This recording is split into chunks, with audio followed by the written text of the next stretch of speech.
De volta com a sessão plenária do Supremo Tribunal Federal, vamos voltar, portanto, direto do plenário.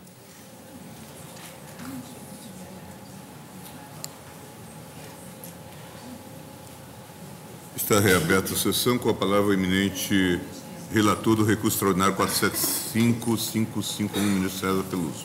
Senhor presidente. Para o voto.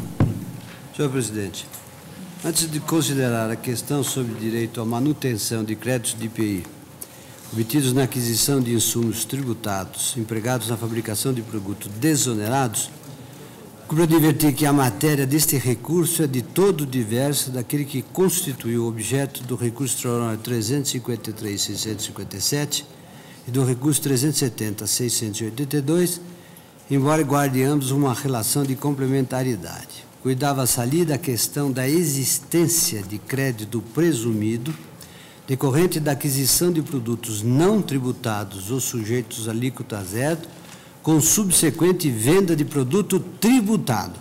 Aqui está em jogo situação oposta, caracterizada por aquisição de insumos tributados empregados na fabricação de produtos desonerados. Ou seja, debate-se, no caso, a questão da desoneração de IPI na saída e dos seus efeitos sobre a manutenção dos créditos, reais e não fictos, obtidos nas aquisições tributárias. Senhor presidente, eu vou me excusar aqui de dizer por que este caso não pode aproveitar-se das teses debatidas naquele outro caso, porque me parece coisa mais ou menos óbvia. Vou entrar desde logo nos requisitos para geração de aproveitamento de crédito. Perante esse conjunto que aqui me referi de elementos pré-excluídos do debate desta causa, desde que sua solução me parece, com o devido respeito, mais simples que a dos precedentes sobre desoneração na entrada. A dessemelhança das hipóteses é apreciável, como tal, pede um tratamento distinto. Já em princípio, é mister assentar que o nascimento do crédito na entrada não está sujeito ou subordinado à realização do fato gerador tributado na saída. Transcrevo aqui a doutrina sobre isso. Isso significa que o direito ao crédito pelos insumos entrados no estabelecimento industrial não se subordina nem vincula à saída tributada. O contribuinte faz jus ao crédito por força da só aquisição de insumos tributados, embora dependa para dele fruir da realização de operação integrante da classe típica de incidência do IPI, embora não necessariamente tributada pelo IPI, e este é o ponto crucial da causa. Basta que a empresa cujas saídas sejam exoneradas realize operações com produtos industrializados no termo do artigo 153.4 da Constituição, para que se lhe assegure o creditamento relativo às aquisições, pouco se dando a modalidade do tratamento normativo tributário reservados às vendas, isto é, tributação, não tributação, alíquota zero ou isenção. O Instituto do Crédito do IPI deve, ademais, ser analisado à luz de duas subcategorias unidas por um liame indissolúvel. Primeiro, a geração de créditos e o seu aproveitamento. Cuida-se de dois momentos distintos no tempo, mas indissociáveis na essência, porque guardam relação finalística e instrumental. O crédito nasce para ser aproveitado. A Constituição estaria a hospedar um princípio absurdo se previsse direito de crédito sem possibilidade de exercício. O sistema da não cumulatividade tem por fundamento a compensabilidade entre créditos e débitos de impostos gerados respectivamente na entrada e na saída, ou nos inputs e outputs. Porque não há um sistema de tributação de valor agregado estrito sensu em que se tributa o diferencial de valor acrescido ao produto por agente da cadeia, não se pode condicionar ou subordinar a geração de créditos ao que suceda do ponto de vista fiscal em momento posterior, isto é, saída onerada ou desonerada, sob pena de comprometimento da sistemática adotada no texto constitucional. Não se tributa um delta ou um diferencial que se adicione, mas a operação de venda de produto industrializado. Em nada é relevante, para fins de geração e gozo dos créditos, a previsão de eventual desoneração ou benefício, como alíquota zero, não tributação e isenção na saída do produto. Não se alegue que, desonerada a saída, a entrada não poderia gerar créditos, que isso for, a meu ver, com o devido respeito, uma petição de princípio. O que decide não é o pagamento de tributo na operação de saída, mas a própria operação de venda do produto industrializado, considerada em si mesma, seja tributada ou não. Satisfeita essa premissa, o que se admite ou antes, o que se impõe é o abatimento do montante de imposto já suportado nas operações anteriores. Está aí a essência da não cumulatividade do IPI.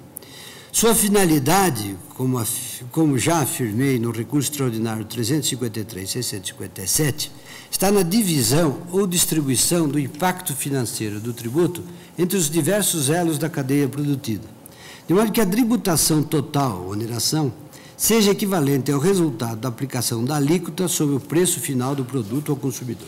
Em outras palavras, é a exclusão da incidência em cascata do tributo que oneraria o produto final mediante acréscimo do imposto nas diversas etapas da cadeia produtiva. Permitir o acúmulo de créditos por conta de saída desonerada equivaleria a converter um sistema concebido para evitar cumulação em algo totalmente cumulativo. Vamos considerar um exemplo grosseiro da cumulatividade que decorreria da tese da hora recorrente. Imagine-se que a empresa B compre insumos da indústria A por R$1.000, dos quais 10% corresponde ao IPI, isto é, R$100, supondo-se a alíquota de 10%. No ato seguinte, a empresa B industrializa o produto e vende-o à indústria C por R$2.000, com saída desonerada. Caso não se lhe reconheça o direito a acreditamento dos R$100, a empresa B terá assumido como custo próprio o montante de tributos embutidos nas incidências anteriores. Seu custo efetivo será de R$1.000 e não de 900, como deve ser, caso se lhe reconheça o direito constitucional ao crédito. Esse aumento de custo terá efeito econômico cumulativo e deletério, sobretudo se a desoneração recair no meio da cadeia produtiva. Suponha-se agora que a empresa C venda o produto adquirido ao custo de R$2.000 por R$3.000. Não terá, segundo a jurisprudência da Corte, a meu entender equivocada nesse ponto com o devido respeito, como então já sustentei, direito a crédito dito presumido. Pagará R$2.000 pelos insumos e de nada se creditará ao vender o produto por R$3.000, dos quais 300 correspondem a imposto. Nessa hipótese, o total dos tributos que incidiram, mas não podem ser compensados, é de R$100 da primeira operação, mais 300 da última, montando a R$400, que é valor superior ao que resultaria da aplicação da alíquota final sobre a última venda, e que corresponderia a R$300. Por outro lado, reverenciando-se, nesse caso não se reverencia, mas reverenciando-se a técnica constitucional da não cumulatividade, o quadro será o seguinte: o industrial B poderá acreditar-se dos 6 por conta do insumo que comprou. O crédito poderá ser usado para outros fins nos termos legais, mas ao receber uma destinação economicamente aproveitável, deixará de sobrecarregar o peso tributário da cadeia produtiva. Embora não tenha formalmente imposto a pagar pela venda, o industrial realizou a operação típica de incidência teórica do IPI e poderá acreditar-se dos R$100 incidentes sobre a aquisição.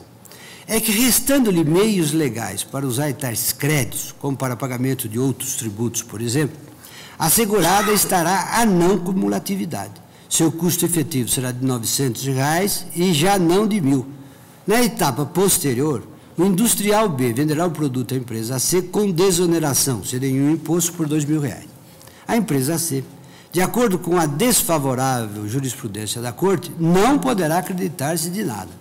Ao vender o bem industrializado por R$3.000, sobre o qual incidiram 10% de IPI, ou seja, R$300, arcará com o custo da exoneração da etapa anterior, porque adicionou R$1.000 de valor, mas recolherá o tributo sobre o total da venda.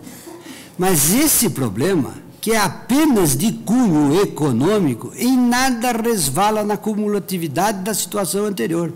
Afinal, o impacto tributário efetivo sobre a cadeia produtiva, assegurado o creditamento de R$100, é de apenas 300, que não surpreendentemente constitui o exato valor da aplicação da alíquota de 10% sobre o preço final de R$3.000. Esse é um exemplo matemático e, ao meu ver, irrefutável, de como atua o regime da não cumulatividade, a cujo respeito se diz: a consequência principal da não cumulatividade, que dá a nota diferencial específica de tais tributos, é o fato de que, quando bem aplicada a técnica, o montante total do tributo incidente relativamente a certa mercadoria ou produto corresponderá necessariamente ao apurado mediante aplicação da alíquota final à base de cálculo correspondente ao preço final de venda na última fase tributada, geralmente aquela praticada junto ao consumidor, independentemente do número de operações intermediárias. Retomando o raciocínio, vê-se que há, entre a aquisição da matéria-prima e a venda final, certo intervalo que não pode ser ignorado. Sacha Calmon capta com clareza tal peculiaridade ao notar: tanto o ICMS como o IPI foram estruturados não para a prática da não cumulatividade por produto em cada operação, mas por períodos de tempo, frequentemente 30 dias. Assim sendo, durante o mês, os contribuintes contabilizam entradas e saídas. As entradas geram créditos, as saídas geram débitos. Abatendo dos débitos os créditos, alcança-se ao fim do período o imposto devido. Se houver mais crédito que débitos, não é imposto a pagar, senão crédito a transferir para o mês seguinte.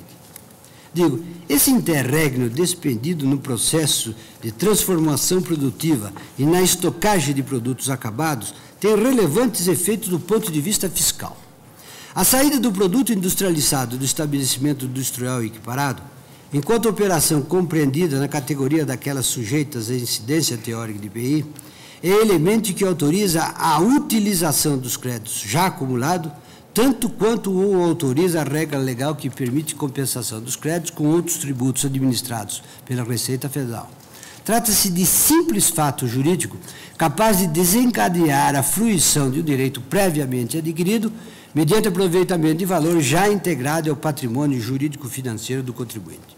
Faria sentido, no entanto, que o ordenamento conferisse no sistema tal direito subjetivo sem garantir-lhe meio de exercício? Evidentemente que não.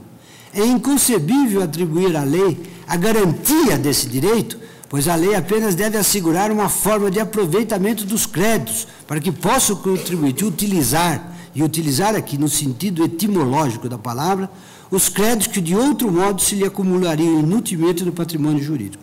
Em qualquer circunstância, é inegável o direito ao crédito, bem como o seu aproveitamento, quando, independentemente do respectivo tratamento tributário, haja operações de saída que vendam produtos industrializados. A própria concepção dogmática do Instituto da Não Cumulatividade torna claro que, tendo havido pagamento de tributo na entrada dos insumos de matéria similar, não há lugar para dúvida sobre o nascimento dos créditos oriundos dessa operação ou operações. Somente a compensação total dos impostos pagos na aquisição, diz a doutrina, de insumos, produtos intermediários, etc., possibilita a não acumulação, a competitividade dos preços e a desoneração total do produtor ou comerciante. Se a empresa comprou matéria-prima, com incidência do IPI, industrializou o produto final, mas não o vendeu, ou, por hipótese, vendeu apenas 10ª parte da produção, isso não implica que perca o direito adquirido em razão da compra. Tampouco o perde se vende produtos industrializados desonerados. Não se lhe pode negar, em nenhum dos casos, direito de raiz constitucional ao crédito, que será compensado na forma da legislação vigente. Uma lei futura pode até admitir, por exemplo, negociação e venda dos créditos a terceiros. A lei só não tem competência para, à margem da norma constitucional, vedar a própria formação de créditos ou deixar de prever alguma forma para a sua fruição. Apenas uma limitação é concebível ao propósito. A empresa não pode utilizar o crédito de cujo direito já se tornou tutelar até que promova a saída da produção, realizando a operação característica do regime de IPI, como uma de duas situações pode configurar-se. A primeira, empregará o crédito que acumulou para abater do imposto devido na saída, o que se dá ordinariamente, porque a tributação na saída é a regra. Ou, segunda hipótese, havendo desoneração na saída, como sucede no caso, poderá compensá-lo com outros tributos, cedê-los a terceiros, em hipótese de lege diferenda, mas em tese compatível com a vigente ordem constitucional, ou utilizá-los de outra maneira, consentânea com o princípio da não cumulatividade. Em nenhuma hipótese, porém, pode ser condenada a acumulá-los inútil e indefinidamente.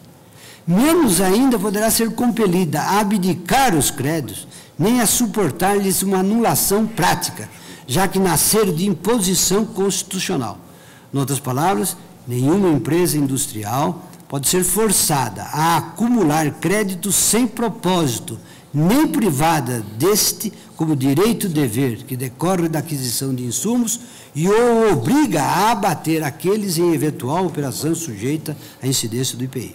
Fica claro, portanto, a meu ver, que a despeito da distinção conceitual e técnica entre geração de créditos no primeiro momento da aquisição de insumos tributados e sua fruição em momento ulterior, substanciada via de regra no abatimento do valor de tributos por recolher, a desoneração da saída não se propõe nunca como óbice ao total aproveitamento dos créditos adquiridos pelo contribuinte.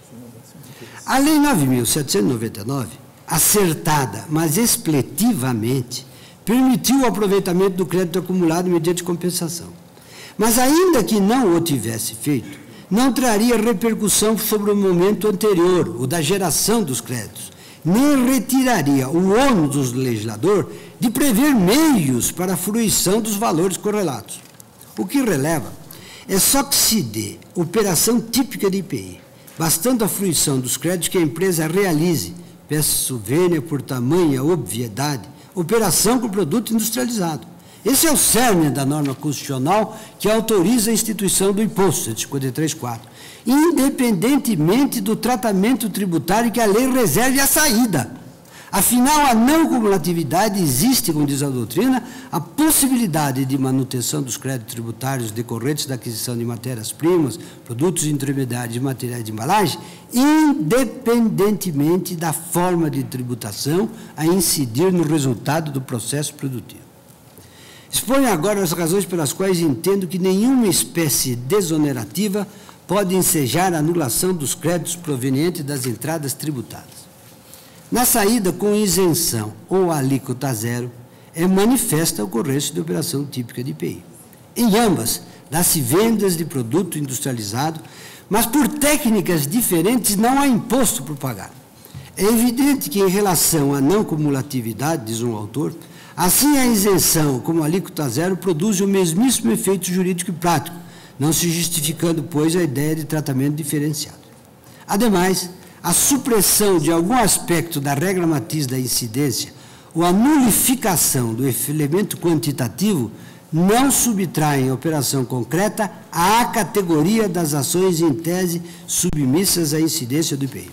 Dá-se o mesmo em quase todas as hipóteses de não tributação que se manifesta de maneiras distintas. Vale-me no particular de considerações que já expendi no julgamento do RE 353 e que espeço-me de reproduzir. Aprofundando tais afirmações, estou em que o verdadeiro fator desencadeante da regra da não cumulatividade não é a competência estrito sensu, mas a existência do pressuposto de fato legitimador da competência para a instituição do IPI, e que é a existência de um produto industrializado, como diz a Constituição. Reconheço daí que há funda diferença entre imunidade e falta de competência por exclusão lógico-residual.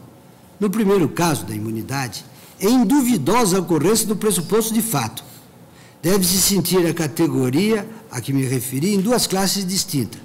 Nas situações imunes, a operação com produto industrializado ocorre a despeito da norma de incompetência veiculada pela imunidade. Opção constitucional expressa, a norma imunizante que prevê a não tributação tem por finalidade o estabelecimento de benefício fiscal que seria frustrado se for anegado o direito ao acreditamento. Somente na segunda hipótese de exclusão lógico-residual, em que não se cuida de operação com produto industrializado, é que quadra cogitar de um fato alheio ao ciclo econômico tomado como pressuposto do fato do imposto, pois não se trata de produto industrializado. Não há direito a crédito, porque se cuida de bem, mercadoria ou produto que não pertence ao universo factual pressuposto na disciplina do imposto sobre produtos industrializados. Logo, embora retire a competência para a instituição de IPI sobre certa situação ou posição jurídica, A imunidade não elide a existência do pressuposto de fato no tributo, cuja presença invoca a não cumulatividade. Essa situação, aliada a uma interpretação teológica e sistemática, razão de ser das imunidades perante o princípio da não cumulatividade, permite discernir as duas espécies de não tributação por incompetência. Uma, de imunidade, autoriza a manutenção dos créditos pelas entradas, que só podem ser anulados na outra e exclusivíssima hipótese de falta de competência por exclusão lógico-conceitual, ou seja, nos casos em que não se realizem operações com produto industrializado. Assim, deve-se garantir sempre o aproveitamento de créditos na isenção, na não incidência, na alíquota zero e também na não tributação, salvo nos casos restritos que não envolvam produtos industrializados, porque o seu estorno, anulação ou não aproveitamento tornaria o imposto cumulativo com o preço a haver demonstrado. Reitero que somente numa hipótese pode haver vedação ao aproveitamento de créditos: na saída de produtos não tributados pelo IPI em razão de sua própria natureza, isto é, saída de produtos não industrializados, onde é perceptível a inviabilidade de fruição dos créditos. Aliás, é curioso notar que esse tipo de operação não ensejaria a fruição dos créditos do IPI, nem sequer com saídas tributadas, porque é referente a produtos alheios ao ciclo produtivo industrial. A conclusão prática é: qualquer que seja a espécie desonerativa que beneficie a saída, com exceção da não tributação por ausência de competência no subespécie exclusão lógico-residual, asseguradas estarão sempre a subsistência e a fruição dos créditos, desde que a empresa adquirente dos insumos tributados realize operações com produtos industrializados nos termos do 153.4 da Constituição.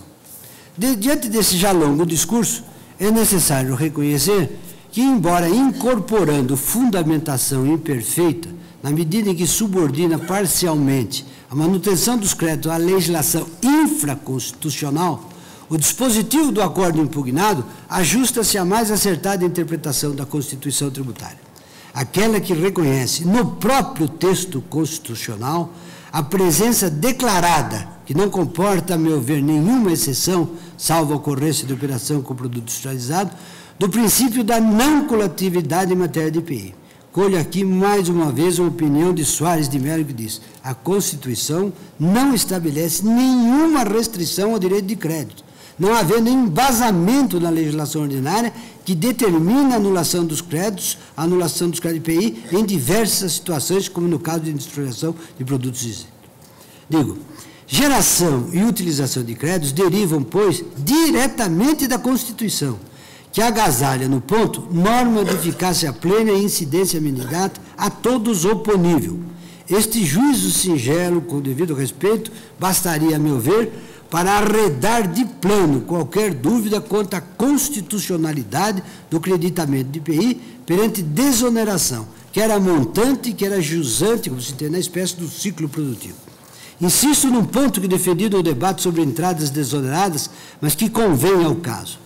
Não se pode interpretar a Constituição à luz de normas subalternas. No julgamento anterior, já se advertira, num julgamento célebre, para o risco dessa impropriedade hermenêutica ao afirmar-se que não se pode tomar elemento da lei como parâmetro de controle, ou seja, é vedado fazer uma interpretação da Constituição segundo a lei. Não obstante, com a devida vênia, nesse RA 370, se incorreu nesse mesmo deslize hermenêutico, por haver subordinado a previsão constitucional de aproveitamento de créditos ao teor da lei. Por isso, prestando homenagem à coerência, eu reitero: é claro o equívoco, a meu ver, e com devido respeito, usar a Lei 9.779 como critério de revelação do alcance constitucional da cláusula da não cumulatividade, o que inverte toda a hierarquia normativa. Revogada a lei, a Constituição passaria a ter outra interpretação? Essa observação vale tanto para a desoneração na entrada quanto na saída, embora esta conte ainda com diversos argumentos adicionais, cuido ter exposto ao longo do voto para a subsistência dos créditos auferidos pelas aquisições oneradas. A conclusão de que o direito ao creditamento tem raiz e natureza constitucional já atirara o saudoso mestre Geraldo Ataliba, que dizia: A Constituição não dá. Melhor, a Constituição dá. Só a Constituição poderia tirar créditos. É inválida e nula toda disposição infraconstitucional que retire, reduza, condiciona ou exclua crédito de IPI e ICMS. Resulta absolutamente inquestionável que a compensação, e pois o direito de crédito é constitucional e, portanto, não pode ser alterada pela lei em detrimento de seu beneficiário contribuinte. B. Não há caso de operação não geradora de crédito IPI. Se o Constituinte tratou de modo categórico a matéria, não pode o intérprete entender que furtou mera sugestão. Se foi taxativo, excepcionou 2 casos só relativamente ao ICMS, não se pode estender que autorizou o legislador a ampliar esses casos, nem estendê-los à IPI. À vista do exposto, concluía o grande mestre, a não colamitividade do IPI e do ICMS traduz-se em direito de compensação. B. A Constituição não prevê exceções a esse direito quanto ao IPI, e só uma exceção quanto ao ICMS. C. Nenhuma lei pode condicionar, reduzir ou eliminar o direito de creditar-se pelo IPI ou ICMS relativo a operações anteriores. D. A formulação constitucional é ampla e irrestrita. Toda operação tributável gera crédito. Logo, o industrial e o comerciante pode creditar-se pelo IPI e ICMS relativo a todas as aquisições de peças, partes, insumos, matéria-prima. A mais avisada doutrina condena frontalmente a anulação de créditos na hipótese de saída desonerada. Transcrevo aqui. De tudo, a lição por extrair, a meu ver, é que a geração de créditos não pode ser impedida por norma infraconstitucional. Tampouco pode seu aproveitamento ser obviado, tendo em conta a própria natureza da não cumulatividade. É o caso da empresa, que vendendo apenas produtos desonerados, não pode ser prejudicada por hipotética ausência de lei que autorize a utilizar seus créditos de outra maneira, compensação com demais tributos, negociação no mercado, mediante transferência, etc. A lei deve prever formas para o exercício do direito subjetivo assegurado constitucionalmente, mas não pode nunca deixar de concretizar essa previsão constitucional. Salta aos olhos, por fim, que o repúdio ao reconhecimento do direito de crédito expõe a graves riscos outros princípios constitucionais, como o da isonomia, em prejudicando economicamente aquele que produz bem desonerado, e o da seletividade em função da essencialidade. Este cândido, íncito ao IPI, dirige as maiores atenção deste posto para bens suntuosos e supérfluos e tende a afastá-lo ou atenuá-lo no caso de produtos essenciais. Ora, deixar que produtores de bens essenciais suportem maior ônus tributário não é apenas deixar de observar a seletividade conforme a essencialidade, mas subvertê-la, aplicando-a em sentido oposto ao que determina a Constituição. Aqui sim, teríamos verdadeira seletividade às avessas. Os precedentes sobre aquisições exoneradas são inversos e até por isso complementares, já que a Corte definiu, por razões inaplicáveis ao caso, que não há direito a crédito presumido na compra de insumo desonerado, deverá necessariamente reconhecer a obrigatoriedade de manutenção dos créditos na outra ponta do processo. Se não o faz, a meu ver, com o devido respeito, fere de morte não apenas a técnica da não cumulatividade, mas a coerência. Nos precedentes sobre entradas desoneradas, a Corte, ainda que por maioria, parece ter partido do princípio de que a Lei 9.779 seria suficiente para garantir a eficácia da não cumulatividade. Pouco se dá que tal premissa esteja, com o devido respeito, a meu ver, equivocada. Não é mistério retroceder nem alterar radicalmente, como fez na codização, o entendimento já consolidado. Basta que se reconheça agora que o direito à manutenção dos créditos nos casos das saídas desoneradas deriva diretamente da Constituição e não da norma subalterna. Assim, acertou o acordo recorrido ao reconhecer, embora sob fundamento de natureza diversa, que não importa, o direito de o contribuinte manter créditos decorrentes da aquisição de inputs tributados, ainda na hipótese em que se dedique à fabricação de produtos desonerados, isentos, sujeitos a alíquota zero ou a crenças não tributados. As curiais razões do acerto da decisão são, em resumo, as seguintes. Primeiro, a natureza exclusivamente constitucional e ilimitada do princípio da não cumulatividade do IPI. Segundo, a existência de efetiva incidência de tributo na aquisição de insumos onerados. Terceiro, a autonomia entre os momentos de geração do crédito e o do seu aproveitamento. Quarto, a ocorrência de operação de saída incerta no âmbito daquelas típicas do IPI e reveladora do pressuposto de fato da competência, isto é, venda de produto industrializado.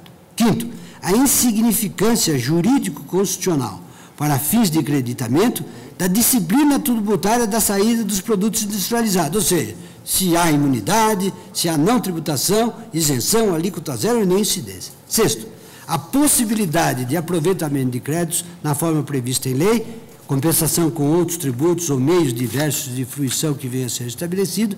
E sétimo, inviabilidade jurídica de, sob qualquer pretexto, anular ou estornar créditos ou permitir-lhes acumulação indefinida em razão da desoneração da produção. Estas são as razões, senhor presidente, pelas quais eu nego o provimento ao recurso. O eminente relator, portanto, nega o provimento ao recurso. Eu queria que assumisse por alguns minutos. Ministro Menezes, direito. Senhor presidente, eu estou entendendo que nós... Eu vou até pedir depois que tanto o ministro Lewandowski quanto o ministro Hélio Grau se manifestem, porque o ministro Hélio Grau pediu vista e o ministro Lewandowski votou nesse processo. Exatamente. A minha dificuldade é a seguinte: nós estamos diante de três situações. A questão dos produtos isentos, não tributados ou alíquota zero. E temos duas situações de fato. Uma situação com relação aos produtos que são insumos que entram sem tributação, com isenção ou com alíquota zero. E de produtos que entram com tributação, com isenção, com alíquota zero ou com imunidades. Pelo que eu estou deduzindo, nós enfrentamos largamente aquela situação relativa aos insumos isentos, não tributados e a alíquota zero. É do outro caso. Eu estou tentando resgatar exatamente esse problema. Então, essa matéria, com relação aos insumos não tributados, isentos ou com alíquota zero, a Corte já examinou e fixou uma orientação. Há até na decisão do ministro Piazza Peluso, fazendo um histórico da evolução jurisprudencial a partir de um precedente do ministro Nelson Jobim. Fez referência ao ministro Nelson Jobim com relação à isenção.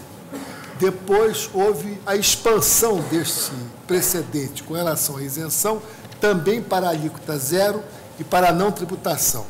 E, finalmente, veio o precedente do plenário, que foi relator o ministro Gilmar Galvão, e acabou com acordo na relatoria do ministro Gilmar Mendes, entendendo de fazer a distinção no sentido de que, sim, com relação à isenção, haveria esse aproveitamento. Se não me falha a memória, nesse precedente, o ministro César Peluso destacou no voto divergente que proferiu que a própria União reconhecia e não discutia com relação à isenção, mas afastou a compensação com relação à alíquota zero e à não tributação, que me parece ser a hipótese dos dois recursos que vão ser completados nesta sessão com o ponto de vista do ministro. Exatamente o contrário. Exatamente o contrário. Os dois recursos que estão sob julgamento são casos de entradas oneradas, tributadas e saídas desoneradas por qualquer forma, por qualquer modalidade desonerativa. Ou seja, o insumo entra, a operação de entrada é tributada, a operação de saída é que não sofre. Mas esse é o caso que você está julgando. Nos casos, os dois casos estão sendo em julgamento. Também. O caso do ministro Ricardo Lewandowski e o meu. São exatamente o contrário. Os três casos. Foi por isso que eu me abstive, para não cansar vossas excelências, nem a audiência, de dar as razões pelas quais o outro caso não pode ser invocado. Nenhum dos argumentos ou questões discutidas nos precedentes da Aquele entrada caso de que foi não relator tributada para o não acordo pode ser do aplicado. Gilmar Mendes. É este caso que você está se referindo. Um deles. Que é o que ficou consolidado nesse sentido. Então, os 3 casos que estão sob julgamento agora São diferentes. são relativos ao insumo que é Tributado tributado e a saída que é desonerada. e desonerado. Vossa Então, Excelência. Em outras palavras, cria-se um crédito na entrada então eu vou pedir. e o que se discute é se esse crédito pode ser usado quando a saída é desonerada. Em outras palavras, o que eu tentei, com o devido respeito, mostrar, se é possível, diante da Constituição, não diante da lei, diante da Constituição, fixar a tese de que a Constituição reconhece um crédito que nunca vai poder ser exercido. Se a empresa for, por exemplo, produtora de produto cuja saída é desonerada, ela vai ter sempre um crédito que nunca vai poder ser usado em coisa alguma. Então, nesse caso, eu vou pedir. Mas parece, salvo melhor juízo, ministro Peluso, que o problema só surge quando as primeiras operações são desoneradas, são oneradas e a final não é. Exatamente. Ou uma intermediária é, quando a primeira não foi, a intermediária foi e a última não Sim, é. sim. Sempre, Porque quando a que operação final é O que desonerada, nós assentamos na jurisprudência foi quando os insumos não são onerados. Isso. Então, os 3 outros processos em Nesse curso, caso é exatamente o contrário. Esse aqui é exatamente os insumos são onerados na entrada. E geram créditos ou não. Essa é a então eu peço vício. Entendi. Vossa Excelência me permitir, eu tenho voto fixo nos outros 2 casos. O que eu ia sugerir é que eu votasse, já porque eu vou seguir uma... O ministro Carlos Alberto está pedindo de Vossa Excelência quer deixar perfeito. E como é que ficam os 2 outros casos? ficam todos suspensos e aguardando o julgamento. Mas eu tenho uma vista. Vossa Excelência pode proferir o seu voto agora ou depois do voto do ministro Carlos Alberto Menezes de Direito. Melhor, porque eu vou ter que pedir vista dos 3. Talvez fosse mais conveniente você ouvir o voto de Sua Excelência e depois retomaremos o julgamento dos 2 casos. Porque se eles são exatamente iguais, em oposição ao que ficou assentado... Essa não há dúvida nenhuma. Os casos são absolutamente iguais e entre si, mas diferentes dos anteriores Pois precedentes. com relação à consolidação do Exatamente, quando o insumo exatamente. é não tributado.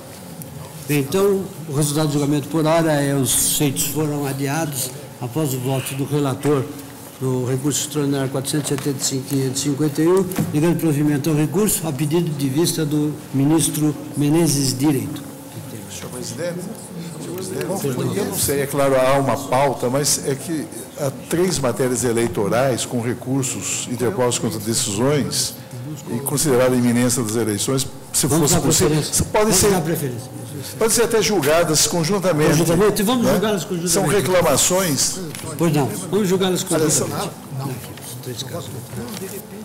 Você só confirmar os números? Agravo, você é o relator de todos, né? Todos. É agravo regimental na reclamação 6.446 do Rio de Janeiro, que você é relator, e agravante Ailton Abreu do Nascimento, agravado juiz eleitoral da 194ª zona. Segundo, agravo regimental na reclamação 4.442 do Tocantins, da Cota Vossa Excelência também é relator, em que é agravante o município de Palmas. Qual é o terceiro caso? Senhor presidente, é a questão da DPF 144, eu neguei seguimento às decisões porque não há realmente relação alguma de pertinência e, na linha, inclusive, do recentíssimo julgamento desse plenário, eu nego o provimento, porque não se, quer dizer, introduz-se aqui, em caráter inovador, uma discussão que não foi examinada naquele caso. E o objetivo, claro, é deslocar para o Supremo, em última análise, a decisão sobre os pedidos de registro de candidaturas. Então, eu estou negando o provimento a ambos os recursos. A ambos os agravos. A ambos, exatamente. O tribunal está de acordo? Então, o resultado do julgamento é negar o provimento aos recursos por votação unânime. Senhor presidente, há apenas também um mandado de segurança eleitoral, um agravo regimental. Vamos julgá-lo.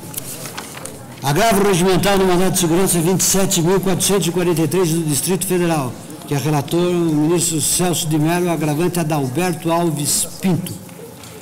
Você está com a palavra. Senhor presidente, o que se questiona neste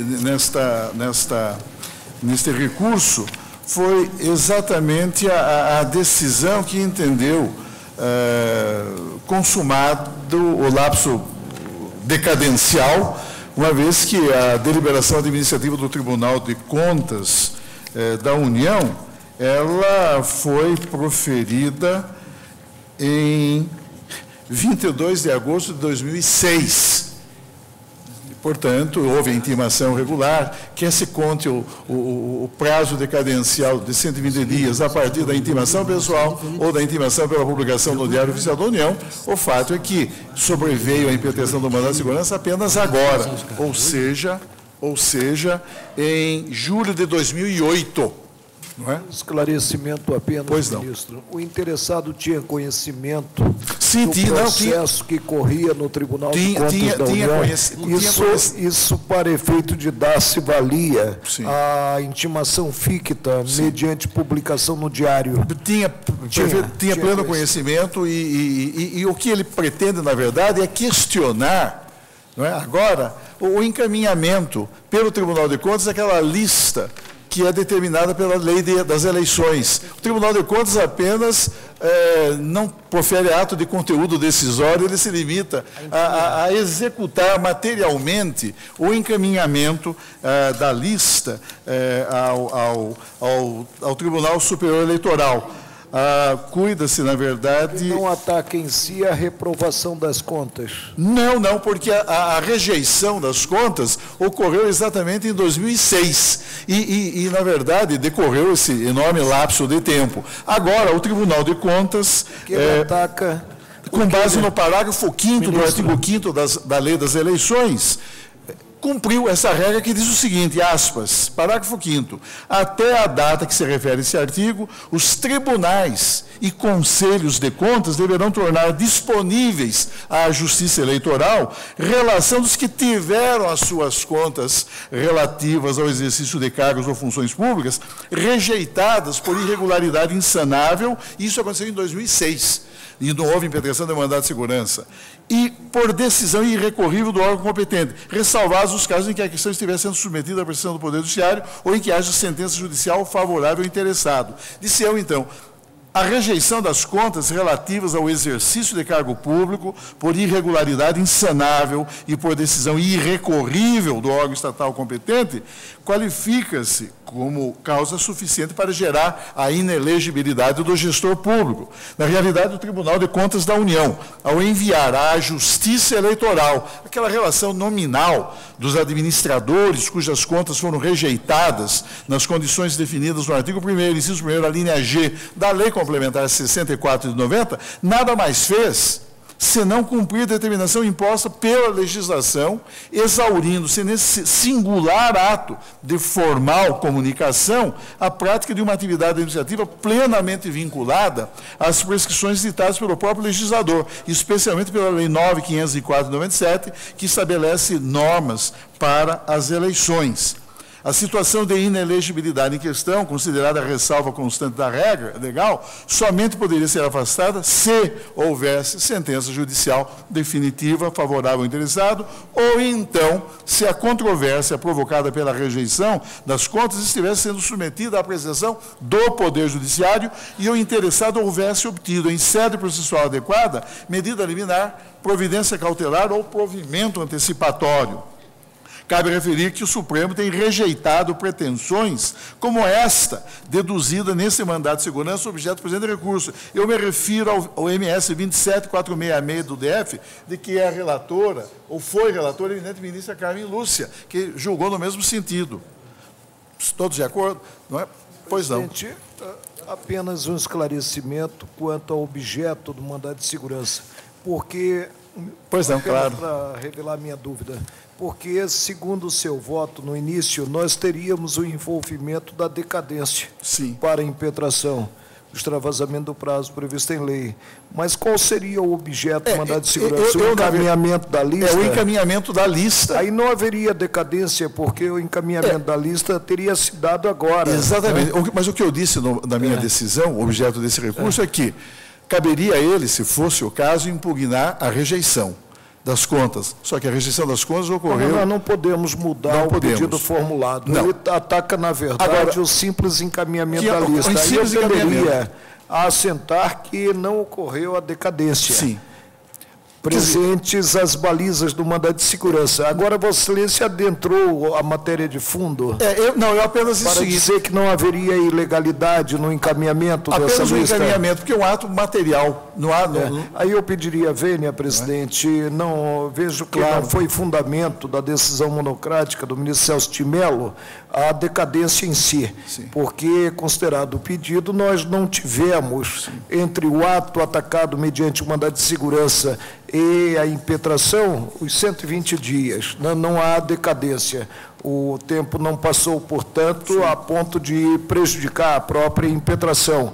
Mas há a matéria de fundo, que Sua Excelência também abordou. Né? É verdade. E aí eu pediria vênia, porque continuo convencido de que, em se tratando de uma ação tão nobre como o mandado de segurança, como também o habeas corpus, o processo deve vir devidamente aparelhado após a audição do Ministério Público ao colegiado. Vossa Excelência permite ficar claro, não há dúvida alguma. Nessa ótica. Eu apenas queria complementar que o ministro Joaquim Barbosa também tem decidido nesse mesmo sentido, ou seja, que não há ilegalidade no cumprimento pelo Tribunal de Contas da União de um mandamento legal que consta da Lei das Eleições e que determina apenas o encaminhamento material de uma relação nominal daqueles gestores públicos cujas contas foram rejeitadas pelo próprio Tribunal de Contas. Negando provimento. Isso é um agravo regimental. É um agravo regimental. Eu nego o provimento ao agravo. Não é? E o ministro Marco Aurélio, portanto, diverge quanto... Ministro Marco Aurélio, por favor. Vossa Excelência diverge quanto a... Não, presidente, quanto a dá provimento ao agravo, então. Dá provimento ao agravo para que o processo venha ao colegiado devidamente aparelhado. Os demais ministros, portanto, negam provimento, acompanham o eminente relator. O ministro Marco Aurélio vencido, dá provimento ao agravo.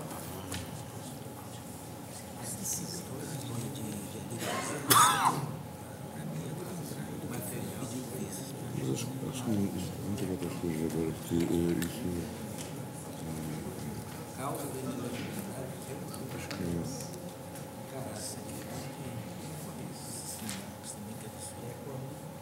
Mas dentro do pedido de vista...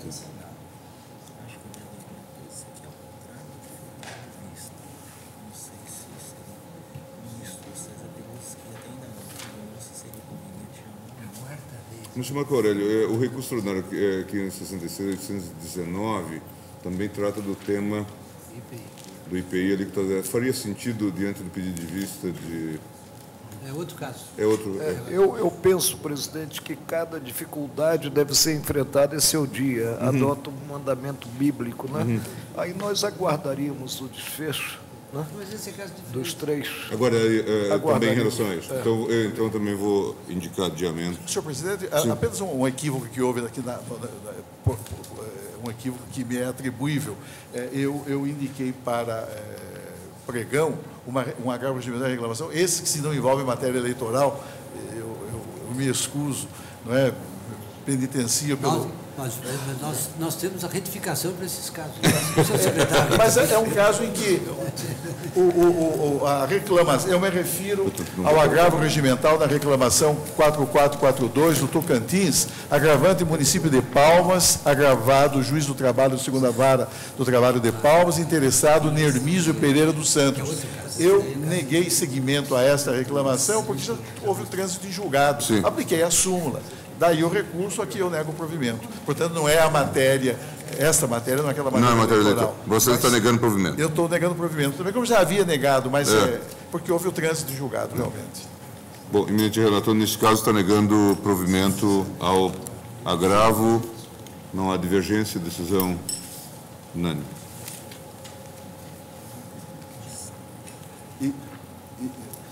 Aqui mais uma última reclamação eleitoral. Sim. Dessas, se for possível chamá-la. Tem. Não é? Da relatoria do ministro Celso de Mello, agravo regimental na reclamação 6558, agravante Antônio César Manfron de Barros, e Luiz Carlos Lovato, agravado Tribunal Regional Eleitoral do Paraná. Senhor presidente, eu neguei trânsito a essa reclamação porque incabível considerada a impertinência dos seus fundamentos em face da matéria que foi efetivamente apreciada por essa Corte no julgamento da DPF 144. Aqui, na verdade, os reclamantes não obtiveram provimento cautelar para suspender o ato que julgou irregulares as contas. Então, nós não podemos discutir jurisprudência do Tribunal Superior Eleitoral, o acerto ou não dela, em sede de reclamação. O fato é que essa matéria não foi debatida. Eu até menciono no texto da minha decisão um fragmento da decisão da eminente ministra Carmen Lúcia, nesse sentido. Vossa Excelência parece que tem decidido monocraticamente assim. Eu nego o provimento porque realmente não há relação de pertinência entre a matéria posta na reclamação e aquela que foi objeto de julgamento por essa Corte na DPF 144. O relator nega provimento. Senhores ministros, decisão unânime. Deixa eu...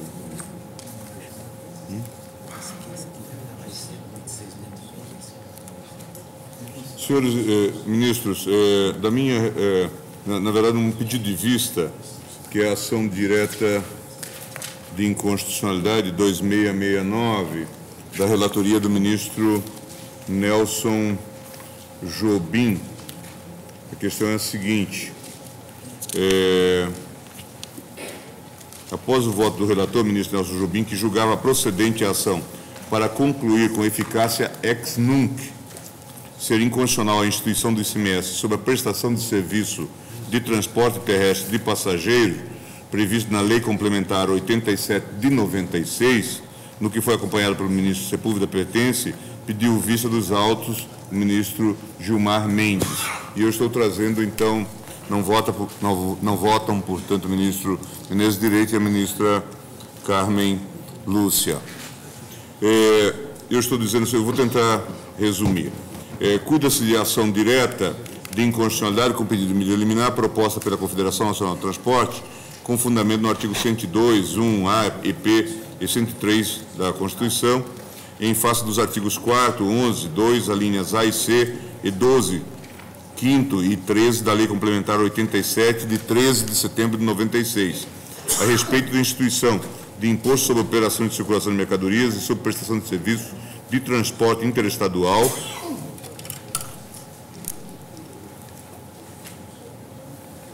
intermunicipal e de comunicação sobre o serviço e transporte terrestre, internacional, interestadual e intermunicipal de passageiros. Em síntese, a autora pleiteia a extensão da conclusão da ADIM 1600 sobre o transporte aéreo de passageiros para evitar a incidência de ICMS também sobre o transporte terrestre. Esta sustentando não só os fundamentos do voto condutor daquela ADIM, como também a aplicação do princípio da isonomia. Apresentadas as informações pela Presidência da República, solicitou-se com fundamento no artigo 12 da Lei 9868 a manifestação da Advocacia Geral, com fundamento nas razões que acolheram a inconstitucionalidade da incidência do referido imposto no transporte aéreo de passageiros, a ADIM 1600, relator o ministro Nelson Jobim. O mesmo relator, o ministro Jobim, julgou procedente a ação, declarando inconstitucional com eficácia ex nunc para o resguardo das situações jurídicas tributárias já consumadas, tal como disciplinada na Lei Complementar 87, a instituição do ICMS sobre prestação de serviços de transporte terrestre, interestadual, intermunicipal e internacional de passageiros. O ministro Sepúlveda Pertence acompanhou esse entendimento. Pedi vista para melhor exame da matéria. No julgamento do mérito da ADIM 1600, o STF declarou a inconstitucionalidade da incidência de ICMS no transporte aéreo de passageiros, ressaltando em obter dictum a inconstitucionalidade também do transporte terrestre de passageiros, com fundamento em 5 inconsistências possíveis da Lei Complementar 87, quais sejam: ausência de forma de a pessoa jurídica adquirente do bilhete de passagem, emitido sempre em nome da pessoa física, acreditar-se do valor do imposto para abatimento futuro; ausência de possibilidade de adoção da alíquota interestadual, incidindo sempre a alíquota interna; competência sempre do Estado do embarque onde iniciado o transporte, para manter todo o valor do tributo a despeito da existência de conexões; falta de possibilidade de identificação do estabelecimento destinatário do serviço e de verificação se a prestação iniciada em outro Estado está vinculada à prestação subsequente ou não para efeitos de cobrança do imposto e fixação do estabelecimento responsável. E, no transporte internacional, a isenção das empresas estrangeiras de transporte aéreo. Não se define se o ato final do transporte iniciado no exterior é o destino final do passageiro ou o seu primeiro desembarque no Brasil, e não se determina o preço do serviço. Consoante o voto condutor na ADIM 1600, da lavra do ministro Jobim, seguido pelos votos do ministro Moreira Alves, Nery da Silveira, Sepúlveda Pertence, Celso de Mello, Ilmar Galvão, Maurício Correia, Helen Grace e parcialmente pelo ministro Marco Aurélio, tais inconsistências importam a inconstitucionalidade da instituição de ICMS sobre o transporte aéreo de passageiros. Com efeito, as inconsistências da Lei Complementar 87 de 96 sobre o transporte aéreo de passageiros são idênticas ao transporte terrestre, uma vez que apenas pessoas físicas podem ser transportadas, seja por via aérea, seja por via terrestre. Na emissão de bilhete de passagem por via terrestre, não há possibilidade de indicar contribuinte do ICMS como destinatário da prestação de serviço, o que inviabiliza o princípio da não cumulatividade, a aplicação da alíquota interestadual e a participação do Estado de destino. Ressalta-se, porém, que no julgamento da ADIM 1089, da relatoria do ministro Rezec, o Pleno do Supremo distinguiu o transporte aéreo do terrestre quanto à incidência do ICMS ao examinar a constitucionalidade do ICMS, do convênio ICMS 66, de 14 de dezembro de 88. Na ocasião, o relator ministro Francisco Rezec destacou o transporte aéreo, ao contrário do transporte terrestre rodoviário, destacou que o transporte aéreo, ao contrário do transporte terrestre rodoviário, não compunha originalmente os ingredientes reunidos pelo Constituinte de 88 para construir o ICMS.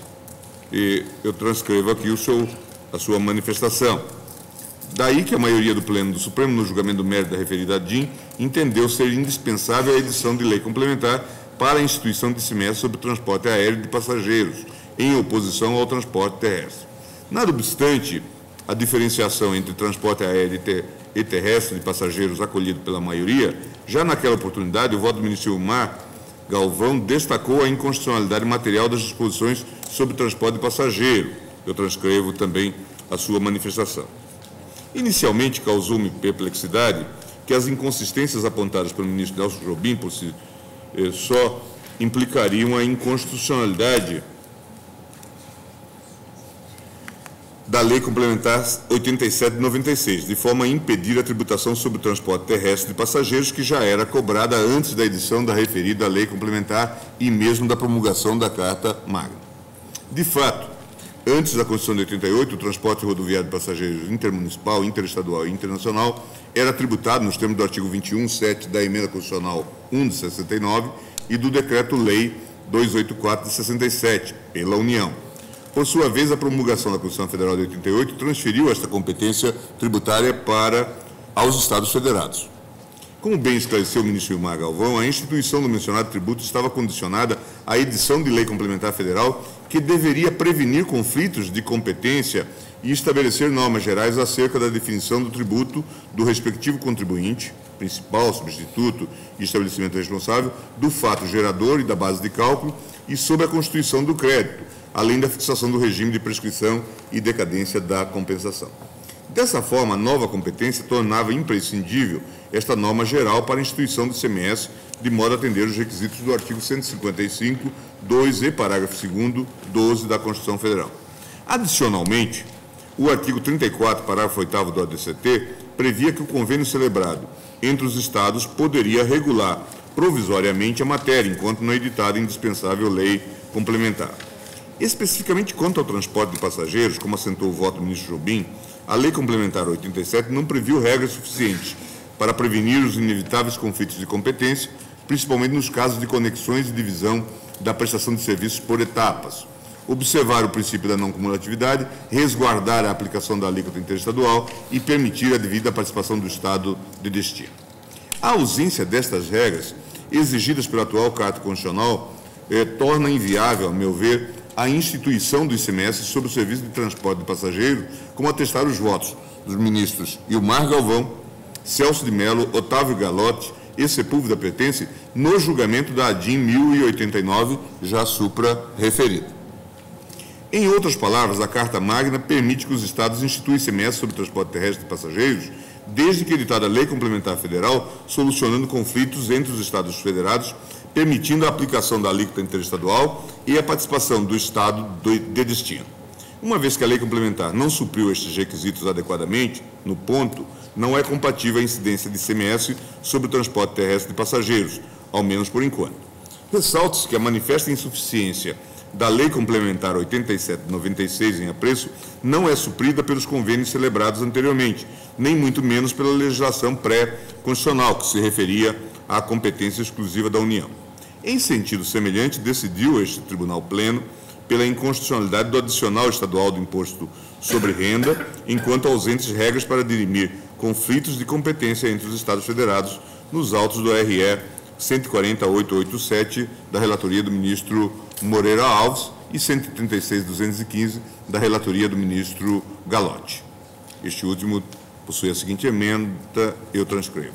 Destarte, na linha do decidido na ADIM 1600 e 1089, a manifesta insuficiência da Lei Complementar 87 para prevenir os conflitos entre Estados, além de observar as regras determinadas na Constituição de 88, enseja sua inconstitucionalidade no pertinente à instituição do ICMS sobre o transporte terrestre de passageiros. No que se refere à modulação dos efeitos da necessária declaração de inconstitucionalidade, o ministro Nelson Jobim votou pela aplicação da eficácia ex nunc para o resguardo das situações jurídicas tributárias já consumadas, tal como está disciplinado na Lei Complementar 87/96, a instituição do ICMS sobre a prestação de serviço e transporte terrestre interestadual, intermunicipal e internacional de passageiros. Então, eu estou transcrevendo, fazendo considerações sobre essa questão, matéria que já está sobejamente conhecida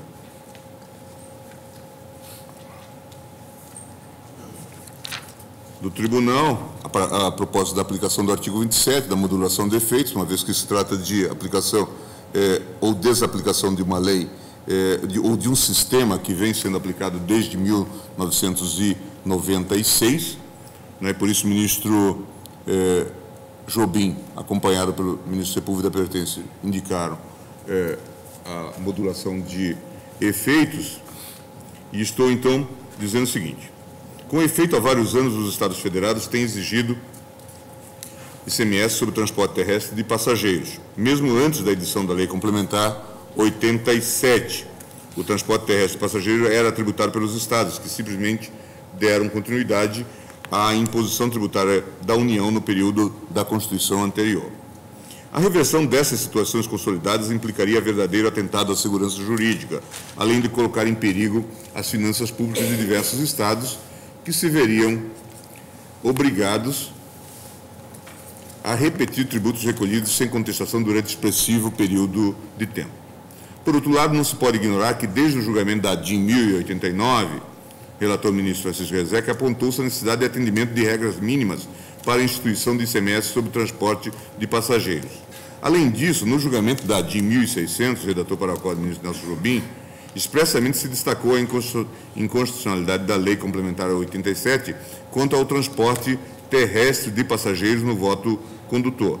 Assim, em mais de uma oportunidade, o plenário deste Supremo sinalizou a inconstitucionalidade da instituição de ICMS enquanto insuficientes as indispensáveis regras para a prevenção de controvérsias entre os Estados federados.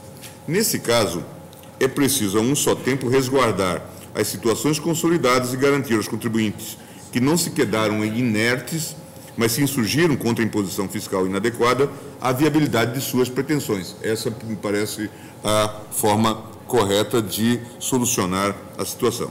Nesse contexto, e considerando o sistema misto brasileiro de controle de constitucionalidade, a meu ver, é relevante a repercussão da decisão limitadora que poderá ser tomada pelo Supremo Tribunal Federal no controle abstrato de normas sobre julgados proferidos pelos demais juízes e tribunais no sistema difuso.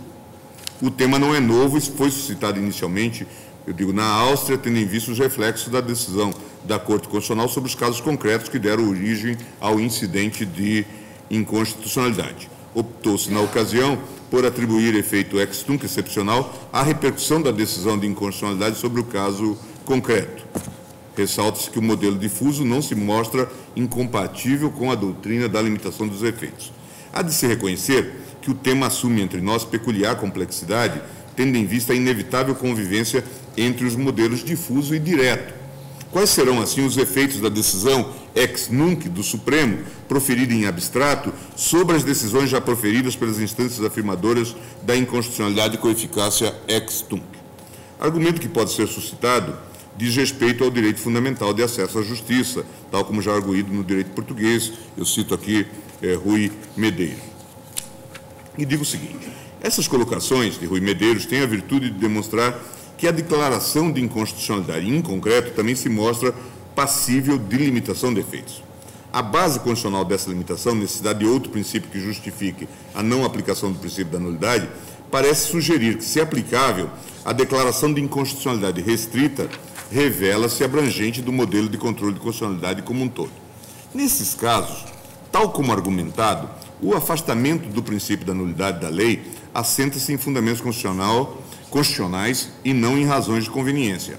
Se o sistema constitucional legitima a declaração de inconstitucionalidade restrita no controle abstrato, essa decisão poderá afetar igualmente os processos do modelo concreto ou incidental de normas. Do contrário, poder-se-ia ter, inclusive, esvaziamento ou uma perda de significado da própria declaração de inconstitucionalidade restrita ou limitada. A questão tem relevância especial no direito português, porque, ao lado do modelo abstrato de controle de perfil concentrado, adota a Constituição modelo concreto de perfil incidental, à semelhança do sistema brasileiro ou americano. Trata-se de herança do sistema adotado pela Constituição Portuguesa de 1911. Aqui uma peculiaridade: o sistema brasileiro de 1891 influenciou a Constituição Portuguesa de 1911 e, por isso, Portugal, na verdade, caminhou para um modelo misto de controle de constitucionalidade. É claro que, nesse contexto, tendo em vista os próprios fundamentos legitimadores da restrição de efeitos, poderá o Tribunal declarar a inconstitucionalidade com efeitos limitados, fazendo, porém, a ressalva dos casos já decididos ou dos casos pendentes até determinado momento, verbi graça até a decisão em abstrato. É o que ocorre no sistema português, em que o Tribunal ressalva frequentemente os efeitos produzidos até a data da publicação ou da declaração de inconstitucionalidade no Diário da República, ou ainda acrescenta no dispositivo que são excetuadas aquelas situações que estejam pendentes de impugnação contenciosa. Essa orientação afigura-se, a meu ver, integralmente aplicável ao sistema brasileiro. Assim, se o STF declarar a inconstitucionalidade restrita, sem qualquer ressalva, essa decisão afeta os demais processos com pedidos idênticos pendentes de decisões nas diversas instâncias. Os próprios fundamentos constitucionais, legitimadores da restrição, embasam a declaração de inconstitucionalidade com eficácia ex nunc nos casos concretos. A inconstitucionalidade da lei há de ser reconhecida a partir do trânsito em julgado. Os casos concretos ainda não transitados em julgado hão de ter o mesmo tratamento, decisões com eficácia ex nunc, se e quando submetidos ao tribunal. É verdade que, tendo em vista a autonomia dos processos de controle incidental ou concreto e de controle abstrato entre nós, mostra-se possível um distanciamento temporal entre as decisões proferidas nos dois sistemas. Decisões anteriores no sistema incidental com eficácia ex tunc e decisão posterior no sistema abstrato com eficácia ex nunc. Esse fato poderá ensejar grande insegurança jurídica. Daí parecer razoável que o próprio Supremo declare, nesses casos, a inconstitucionalidade com eficácia ex nunc na ação direta, ressalvando, porém, os casos concretos já julgados ou, em determinadas situações, até mesmo os casos sub iudice, até a data do ajuizamento da ação direta. Essa ressalva, ou decisão, assenta-se em razões de índole constitucional, especialmente no princípio da segurança jurídica. Ressalte-se aqui que, além da ponderação central entre o princípio da nulidade e outro princípio constitucional, com a finalidade de definir a dimensão básica da limitação, deverá a Corte fazer outras ponderações, tendo em vista a repercussão da decisão tomada no processo de controle em abstrato, nos diversos processos de controle concreto. Dessa forma, tem-se, a nosso ver, adequada solução para o difícil problema da convivência entre os dois modelos de controle de constitucionalidade existentes no direito brasileiro, também no que diz respeito à técnica de decisão. A segurança jurídica parece melhor atendida em caso por decisão que, por um lado, preserve situações consolidadas e, por outro, garanta os direitos dos contribuintes que ajuizaram ações antes de concluído este julgamento, amparados em entendimento há muito consolidado nesta Corte e mantido na presente ADIM. Dessa forma, eu estou reiterando a constitucionalidade do artigo 27 e entendo presentes os seus pressupostos para a concessão dos efeitos ex nunc propostos pelo ministro Nelson Jobim para impedir a incidência do ICMS sobre o transporte terrestre de passageiros, ao menos até a edição da lei complementar adequada, porque aqui nós não estamos dizendo que isso é impossível, nós estamos dizendo que a lei não atende, ela é omissa, né, numa série de questões preconizadas pelo próprio texto constitucional. Ressalvada a possibilidade de concessão de eficácias de efeitos ex nunc em sede de controle difuso às ações ajuizadas antes da conclusão do presente julgamento. Ante o exposto, estou acompanhando o eminente relator quanto à inconstitucionalidade da imposição de ICMS sobre o serviço de transporte terrestre de passageiros, nos termos da Lei Complementar 85, e quanto à modulação de efeitos, ressalvando apenas a aplicação da eficácia ex nunc aos casos concretos, sub iudice em período anterior à conclusão do julgamento da presente ADIM. Eu só gostaria de lembrar que, de alguma forma, nós já modulamos os efeitos nessa modelagem, o voto é anterior, de qualquer sorte, naquele caso sobre a prescrição e decadência em matéria previdenciária, em que acabamos por dizer que ficavam preservadas as ações que estavam em andamento e que impugnavam a lei, a constitucionalidade da lei. Então, eu estou... Eu estou, na verdade, declarando a inconstitucionalidade ex nunc, portanto, estou... Ex nunc. Agora, as ações intentadas de repetição de indébito, arguindo a inconstitucionalidade até a data do julgamento, elas poderão ter o seu desfecho adequado na esfera do sistema difuso, fazendo, portanto, uma separação aqui de forma... Então, é ex nunc, salvo para as ações pendentes. Para essas ações, elas terão o destino que as próprias ações conferirem, que será a eficácia ex nunc, né? Salvo para as ações pendentes. Presidente, Vossa Excelência me permite? Diria, presidente, bendita e maldita inspiração, considerado precedente revelado na ADIM 1600.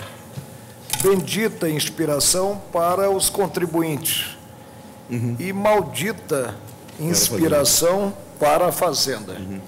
Porque, em última análise, se acaba com o ICMS no transporte interestadual e intermunicipal. Como se afastou, mas a situação era peculiar no tocante ao transporte aéreo, quando ficaram vencidos o relator, o ministro Sidney Sanches, o ministro Carlos Veloso e eu próprio. O que nós temos na espécie?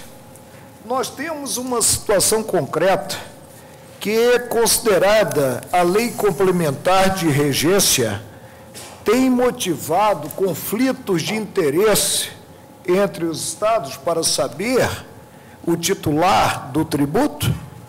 Não, eu não me lembro de ter enfrentado ações, e o enfrentamento seria no próprio plenário, pelo conflito federativo, né, avessar essa matéria. Se estendermos aquela decisão e as premissas, eu confesso, do voto do relator, o ministro Nelson Jobim, que é relator deste caso, ao proferir o voto, ele se mostrou coerente com o que ele sustentou na 1600.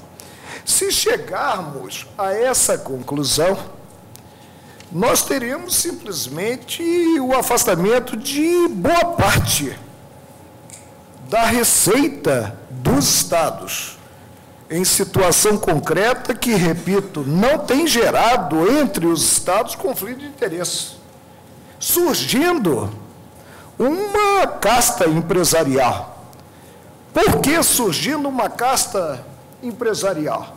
Porque não estará ela compelida ao recolhimento do ICMS e não estará também, por exclusão, em cláusula constitucional, refiro-me ao 156, inciso 2, compelida a satisfazer o imposto sobre serviço. A exclusão quanto ao imposto sobre serviço pressupõe justamente a cobrança considerada o ICMS.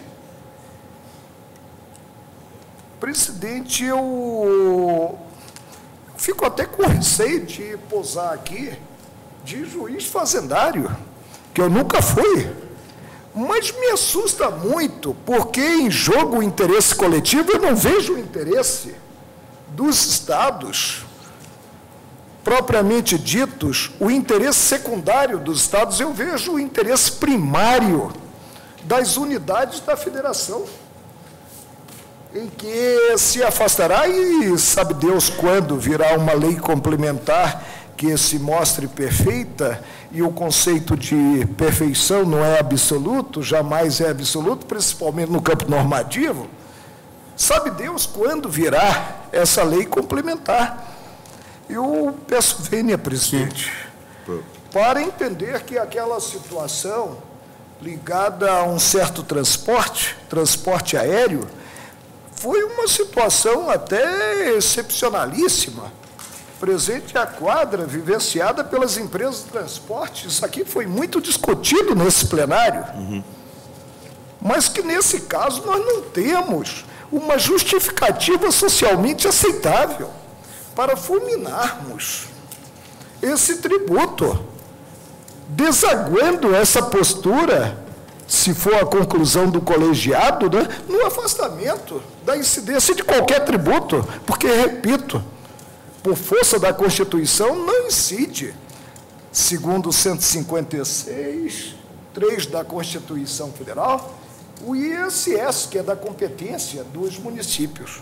Eu julgo, presidente, improcedente, e digo mais, que esta ação, a meu ver, só surgiu tendo em conta o que decidido na 1600, foi a inspiração que eu disse bendita para os contribuintes e maldita para as unidades da federação.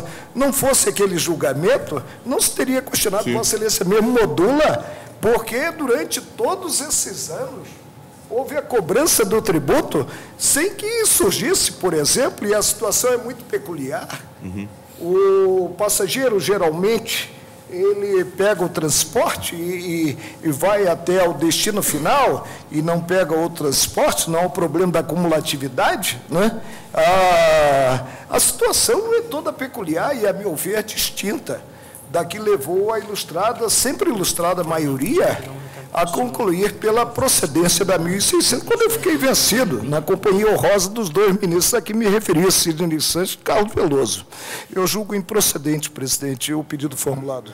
Procedente a ação. Eu só gostaria de observar, ministro Marco Aurélio e todos os senhores ministros, que eu tive intensos conflitos neste caso, inclusive quanto à construção da modulação.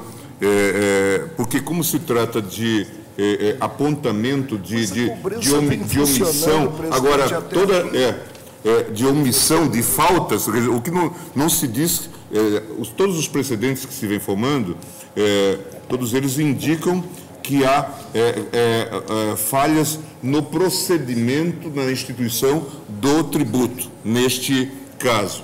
Mas, portanto, pelo menos era essa a apreensão que se fazia em relação... Muito embora a tecnia não seja virtude apenas, não, ou defeito maior dos nossos congressistas. Não, claro. Mas eu cheguei até a cogitar, dentro das possíveis hipóteses de técnica de decisão, de propor que deixasse em vigor a lei até que sobreviesse uma lei complementar, na linha do que o ministro Marco Aurélio até acaba de encaminhar, tentando sanar esses vícios apontados. Mas daí nós teríamos outros impasses que temos vivenciado, que é a dificuldade de fixar um prazo, de modo que Ele adotou Dom Ferraz de Marques Leclerc. Exatamente, e deixando em vigor, de modo que... E a experiência, pelo menos, não apresenta uma concretude maior. Nós temos o exemplo da questão alusiva à criação dos municípios. De modo que, eu entendi que a melhor forma,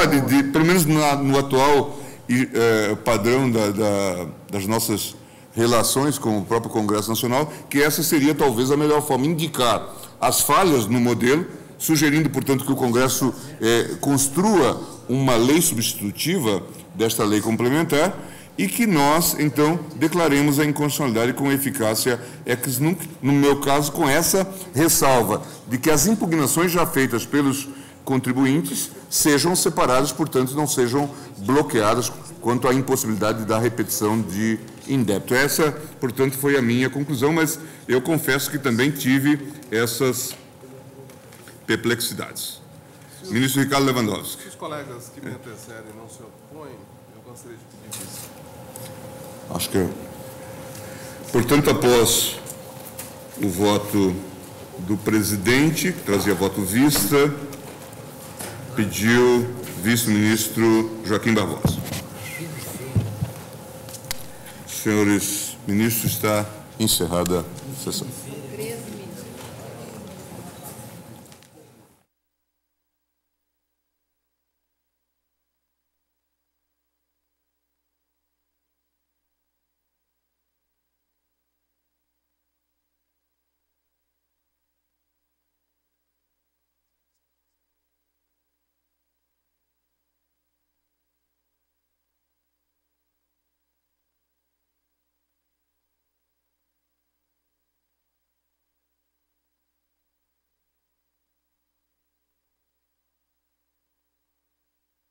Portanto, encerrada esta sessão plenária. Bom, Karina, teríamos muita coisa a conversar, mas, na realidade, em função da programação e de uma série de eventos que acontecem ainda hoje aqui no Supremo Tribunal Federal e, claro, a cobertura completa do Jornal da Justiça, nós vamos encerrar o nosso direto do plenário um pouquinho mais cedo hoje, sem estes acréscimos. Mas lembrando que Karina Zucolotto e eu ainda temos trabalho na expectativa de elaboração do síntese, que vai ao ar no próximo sábado, com a participação de Lídia Leite. Karina, obrigado pelo nosso encontro de hoje. Teremos novo encontro marcado nesta quinta-feira, quando acompanharemos a sessão plenária do Supremo Tribunal Federal, deste dia 2 de outubro de 2008. Mais uma vez, obrigado, Karina. Continue conosco aqui, na TV Justiça.